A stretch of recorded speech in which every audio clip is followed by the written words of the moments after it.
Filipinos are well known for simplicity and happiness, as seen through smiles.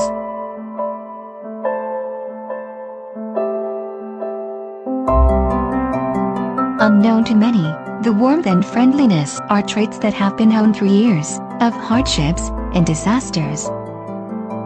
The Philippine archipelago lies in the typhoon belt of the Asia-Pacific.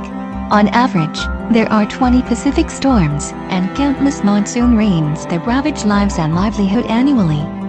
Typhoons are a perennial feature in the country, but with the warming of the planet, torrential rains and severe droughts are becoming unpredictable and ever-increasing in intensity.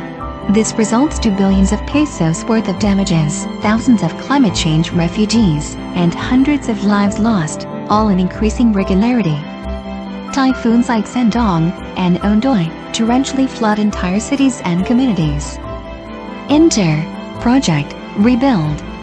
Led by the Climate Change Commission, together with the United Nations Development Program and New Zealand Aid Program, Project ReBUILD takes on a consortium approach with international, national, and local levels of partnerships. The project assesses the disaster vulnerabilities of the cities and municipalities surrounding the Cagayan River Basin,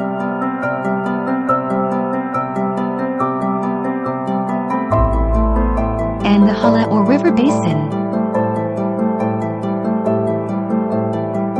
Cagayan and Hala River basins are two areas that support thousands of people in cities and municipalities surrounding these areas.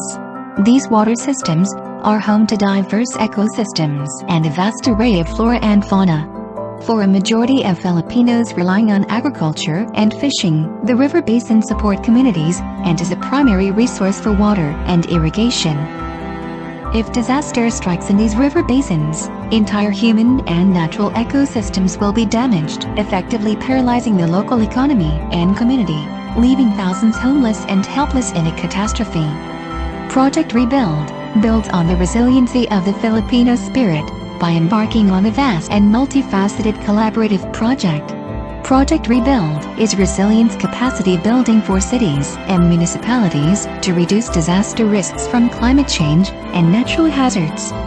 Project ReBUILD intends to improve the governance framework on natural hazards, improve core competencies of local personnel, and addresses the vulnerabilities of the poor and high-risk communities. The project enables local government and communities through a scientific disaster risk assessment for the Hala and Cagayan River systems. Project ReBUILD has to be approached in a holistic manner. So you need the different stakeholders, including of course the different government agencies. It requires a lot of discipline. The project sets up priority climate change adaptation and disaster risk mitigation measures. HLURB has been in this planning activity for the last 34 years and in the preparation of the comprehensive land use plans of local government units. So now, we are in the process of incorporating or mainstreaming disaster risk reduction and climate change adaptation into the local plans because the social, economic, and cultural productivity of these local government units are greatly affected. The project mainstreams disaster risk management and climate change in the policy and planning processes. This will increase competencies of local planners and academic partners and build awareness among the population living along the river basin.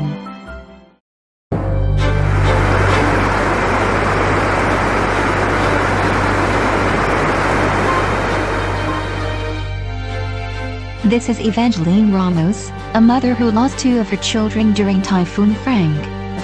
Sa palagay ko hindi mangyayari yun. Kasi palaging bumabaha. Talagang bumabaha. First time lang yung may mga troso na pagbaha. Yung bahay ko nahampas-hampas.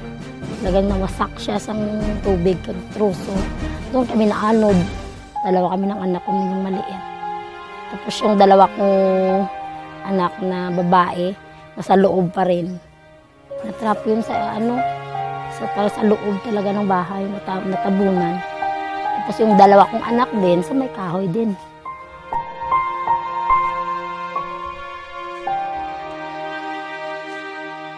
The project protects the communities through climate-resilient livelihoods. Project ReBUILD is actually very timely and very opportune. ReBUILD has already zeroed in on cities and municipalities.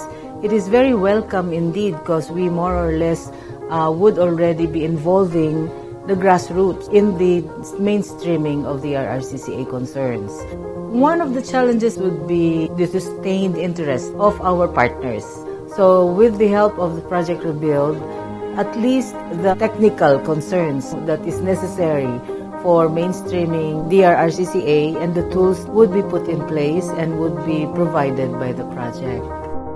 The project also shares knowledge through local ownership of climate change and disaster risk management through localizing knowledge management systems.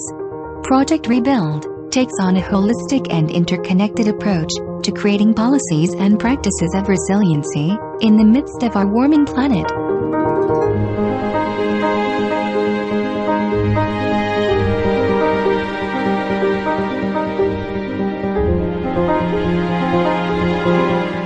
It's really very important for the partnership. It's really important for the Climate Change Commission to tap the academe for the project in order for us to educate these vulnerable people.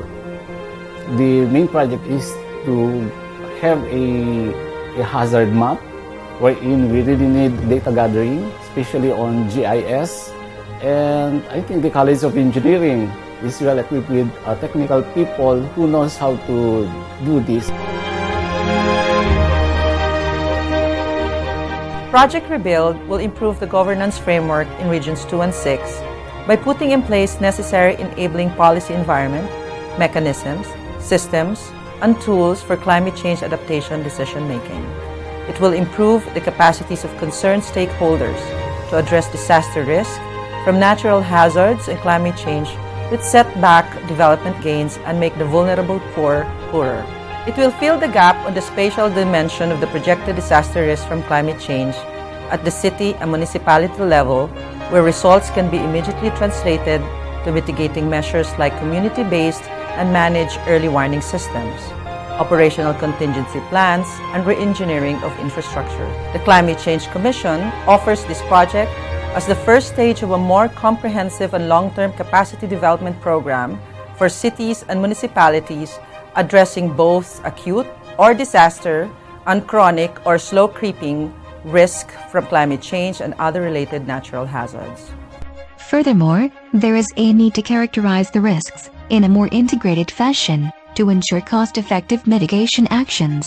This entails studying the source of danger in a comprehensive manner, which in effect the whole river basin, and not just individual rivers or tributaries, and coming up with a spatial dimension of the projected disaster risk from climate change at the city or municipality level, taking into consideration the probable extent of impacts of expected changes in frequency, magnitude, and geographic coverage of climate-related hazards. This way, risk reduction measures take an anticipatory strategy and mitigation actions, such as through the establishment of a basin-wide integrated and community-based early warning system, and operational integrated contingency plans, become more effective and less expensive than on per individual tributary basis. Going down to the cities and municipalities is the next logical step, since it is at this stratum where the spatial dimensions of the risks are able to provide an opportunity for actual, concrete mitigation, such as through early warning systems, contingency planning, climate proofing, infrastructure and settlements, among others, and where the planning elements are concretely identified and therefore serve as basis for risk-based development that provide opportunity for concrete changes that can be taken up by the local government units or the affected population themselves. Because in this planet that we call our home, human and natural ecosystems are intrinsically connected. Rebuilding is our collective responsibility.